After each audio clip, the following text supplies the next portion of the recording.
Hey guys, this is Haley from 101rabbits.com, and today I'm making an update video on Lulu. If you guys liked my Facebook page, 101 Rabbit, you will already know this, but for those of you who don't have Facebook, Lulu has been sick since yesterday.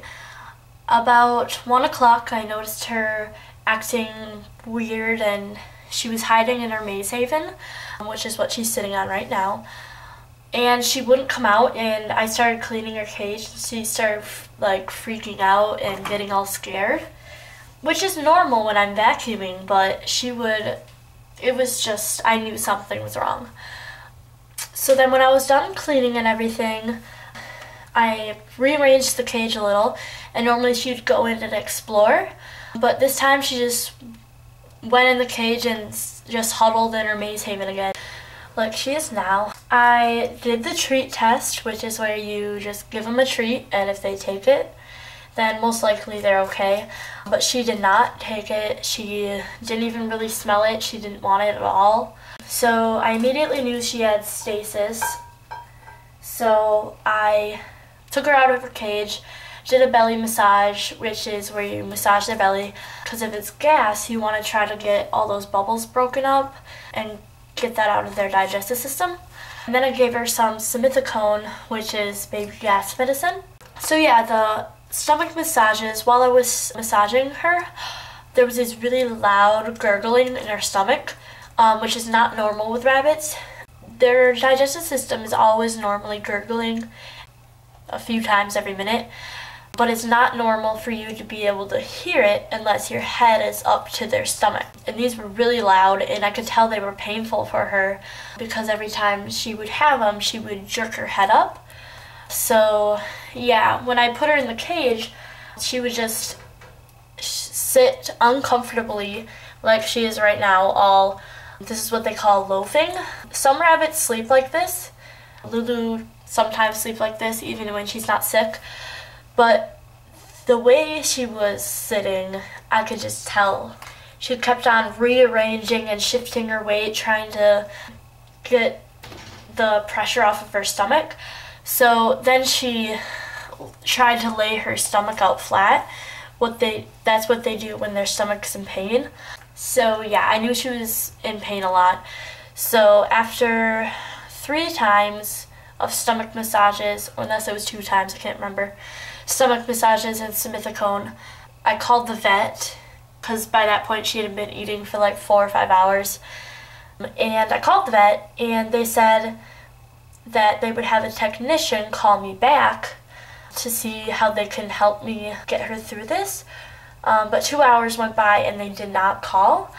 So I called back and I asked them if I could bring her in and have her checked over. And they said they were completely full and had no appointments available. If I couldn't get her to eat by the next morning, she could die, as rabbits can't go that long without food. So she said that at 6:20, she may be able to squeeze her in as an emergency appointment, which means I have to pay $64 for the vet visit, not including any tests or antibiotics or anything, just $64 for the visit because it's an emergency. So I ended up doing it. I went in and we got there at 6:20, and we waited for a whole hour in the waiting room because they were extremely busy, as it was the day after Easter and probably a lot of animals had gotten sick. But yeah, they got me in and the vet felt her stomach and whatever, and then they gave her SQ fluids. If you do not know what that is, it's where they inject fluid into their neck, pretty much. I'm not really sure how they do it because they took her in the back while they did it. But pretty much when she comes back, there's this big lump, and it's like a water balloon feeling on her neck. And it can move around, and it sometimes slides down to her stomach, stuff like that. They give it to dogs and cats too. But yeah, all it does is their body will absorb the water so that she wouldn't be dehydrated. because she had only drank like one little sip that day that I saw her. And then they sent me home with some critical care and antibiotics.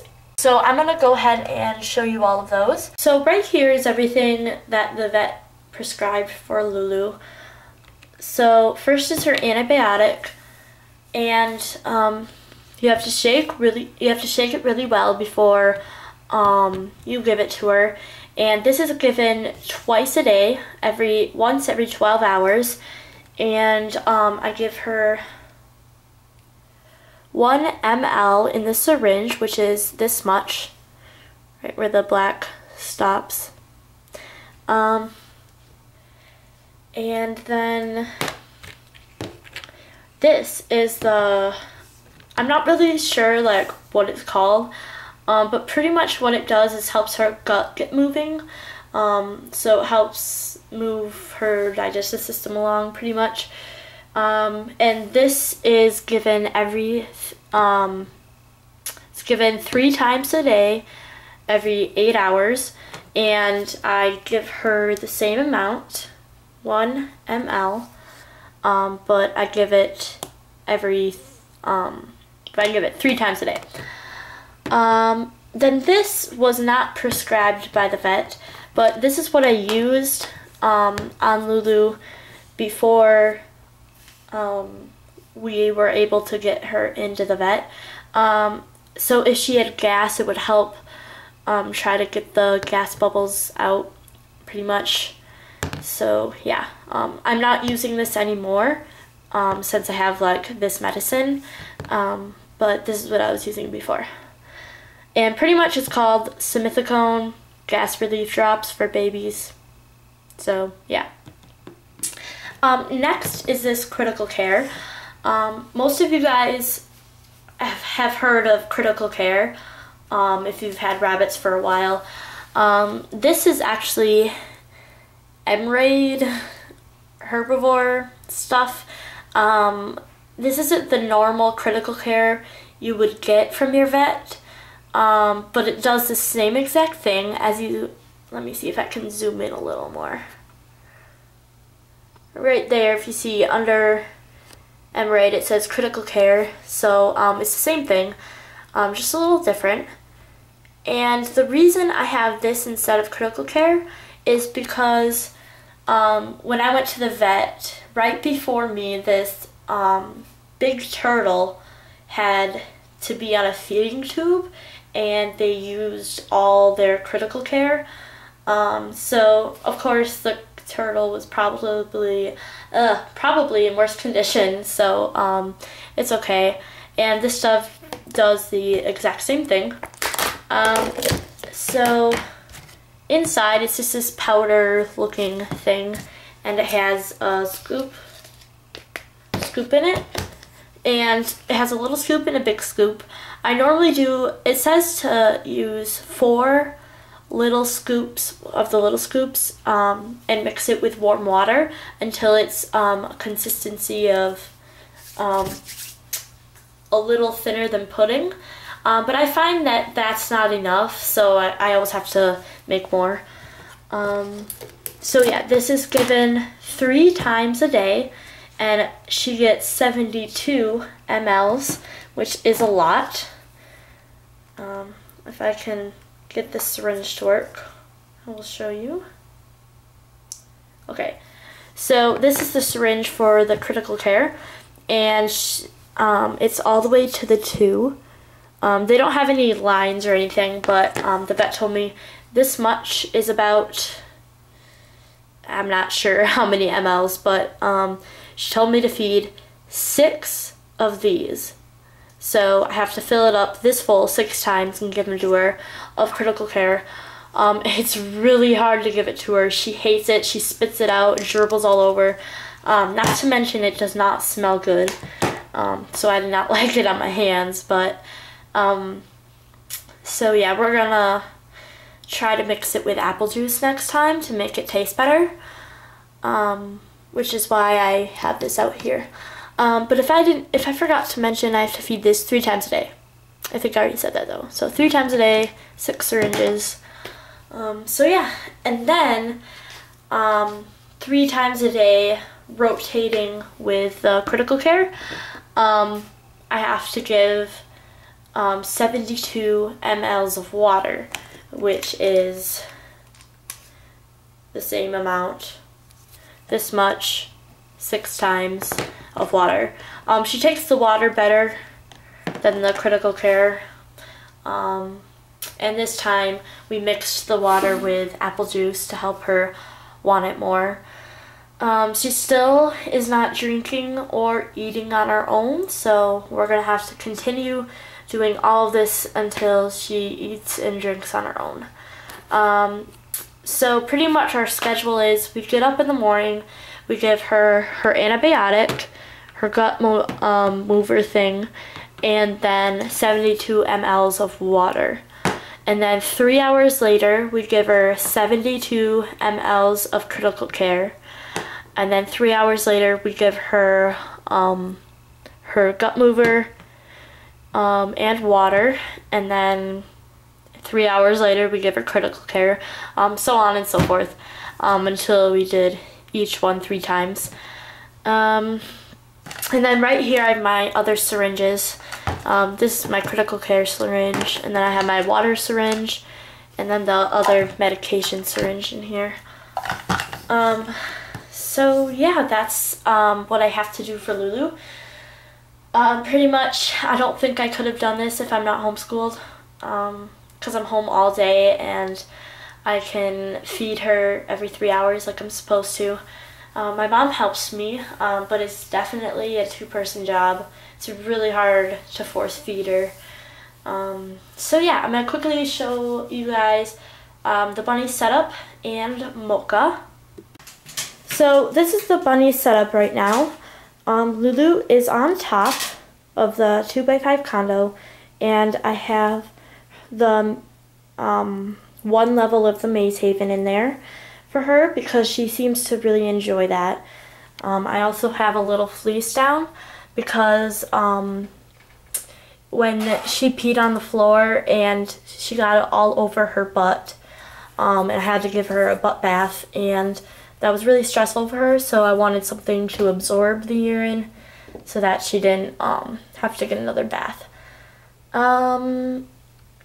So yeah, she has peed, and I've seen 1 poop so far, so we're hoping that she starts pooping normally soon. And then on top, she just has a little bit of hay to try to encourage her to eat. When we first got home from the vet, I thought I saw her take a few bites of hay and a stalk of parsley. So, but since then she hasn't eaten. So over here is her water and her veggies that I put out this morning, but she has not eaten it at all. I have kale, cilantro, romaine lettuce, a little bit of orange, and a carrot. So yeah, pretty much when they're sick, you try any treat possible as long as you can get them to eat. The water is a little bit yellow, as you might have noticed. That is because I have put a little bit of apple juice in there so that it will encourage her to drink. And then right here is her litter box with hay in it. She has not gone in the litter box yet, but there's no reason to because she hasn't really gone to the bathroom a lot. And then right here is the ramp, which is up right now because she is not allowed to, she can't be in the same cage with Mocha until she gets better because we have to make sure we know when she starts eating and we know when she starts pooping. So yeah, she has still seen Mocha since she's gotten home from the vet. I've let her sniff her, I've let him sniff her and stuff like that. He really misses her, but right now Lulu just can't handle another bunny. Since Mocha is dominant, he will sometimes mount her, which that wouldn't be good right now. So then down here we have Mocha's setup, which is a litter box and the hay racks, a little toy thing for him, his water dish, and then the half level there. I might be redoing his area a little bit to try to make it more exciting, so he can, I don't know, find stuff, like play around when he doesn't have another bunny with him. And then, so I'm just going to show you Mocha a little bit. Hi, buddy. Hi, Mocha. Hi. As you can see, he's not sick at all. Hi. Hi, baby. He thinks I'm going to give him treats. So then he has free range of my room still. So right here he has this all to himself. The vet said I could let Lulu out, but I would have to divide my room in half so that I knew if she was pooping or not and stuff like that. But I haven't really found a way without majorly building something that she could get down from the top level. And I really don't want her. Oh, Mocha just flopped. Oh, he's so cute. Hey, buddy. So, yeah, she's hopped around in the living room a little bit after she's eaten, gotten her critical care and stuff, but she hasn't done much more than that. But to be honest, she doesn't even feel like moving right now. I'm going to give you a close-up of her face because she has it all crusty and stuff from the critical care. As you can see, she drooled all over.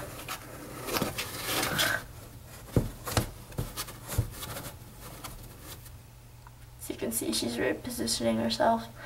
She's not moving very good.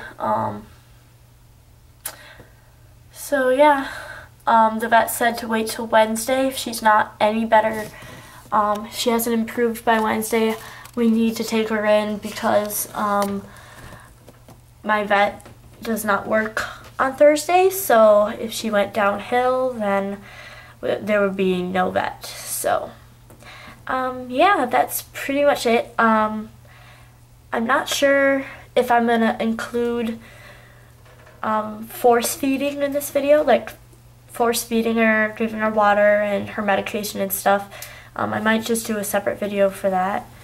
So yeah.